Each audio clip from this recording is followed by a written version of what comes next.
Pan's Labyrinth is a masterpiece. This movie defined a lot of my taste in fiction and tinged it all with a lovely darkness. I could probably spend hours talking about the themes and thoughts in this movie, but there's one sequence in particular that's always stuck in my mind. Perhaps the most unnerving part of the film. This is the Pale Man, the child-eating albino demon who guards one of the keys to the underworld. And I want to know, what about this is so compelling? It's not the biggest question this tale has to offer, but it's certainly one of the more interesting bits.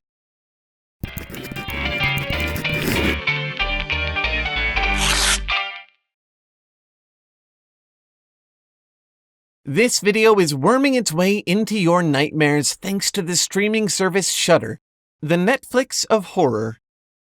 Whether or not you've seen the movie, The Pale Man makes a striking impression. It's a visual simultaneously very fresh and oddly familiar, sort of dissonant. He looks like an old, deflated man, as if he were once positively corpulent, but has since wasted away to literal skin and bone. Apparently this look was inspired by a bout of rapid weight loss director Guillermo del Toro once experienced, but it works very nicely with the rest of the design. The pointed fingertips, blackened as if stained with old blood, the bare, eyeless, lipless, noseless face, orifices more like holes drilled into a flesh mask, and of course, the most important feature of all, his bizarre and terrifying eyes, which he keeps on a small dish and inserts into the palms of his hands when it comes time to feed. Together, all of this paints a picture of simultaneous hunger and restraint. Blind aloofness in the heart of luxury until a suitable victim comes along. And then, a ravenous, consuming appetite. You could say, without making too egregious a pun, that all he has eyes for is his prey. That prey, of course, being small children. If you look closely, the hands without the eyes sort of resemble the stigmata of Christ, a symbol drawn from the crucifixion.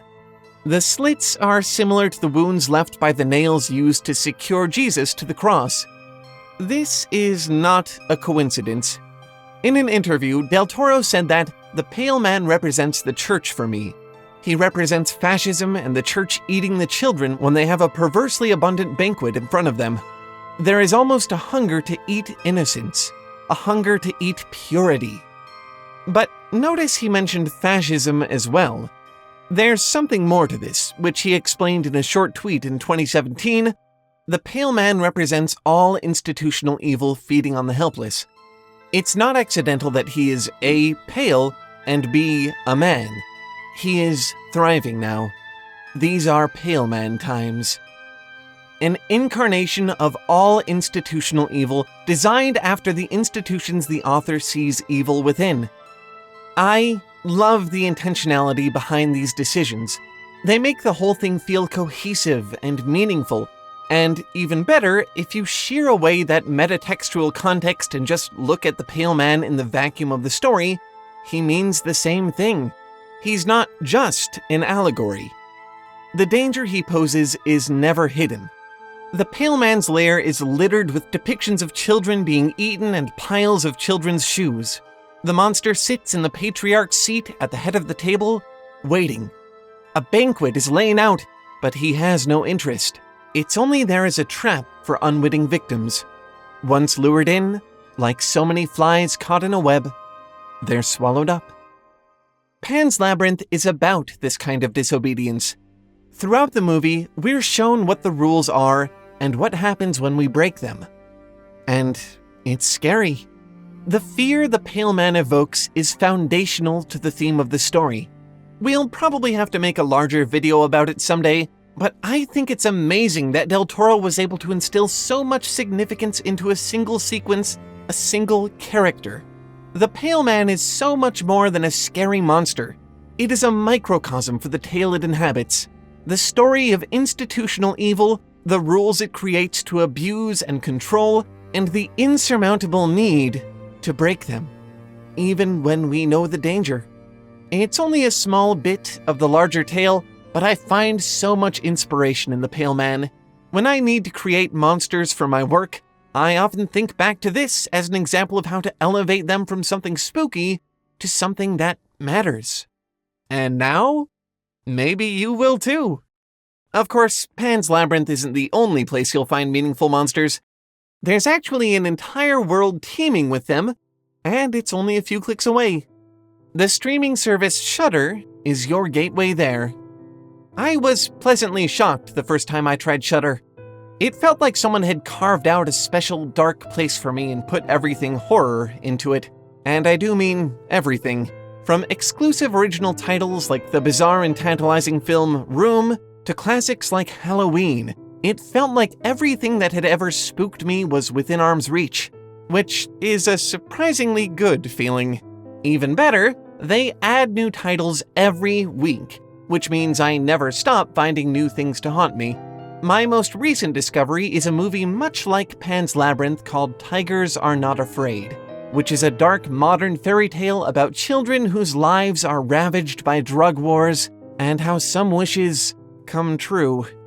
I cannot recommend it enough. To get started streaming the best horror, thriller, and supernatural content, like The Color Out of Space, Host, The Mortuary Collections, all the best horror documentaries, and the hit Creepshow TV series by Greg Nicotero, the director of Walking Dead, sign up for a free trial.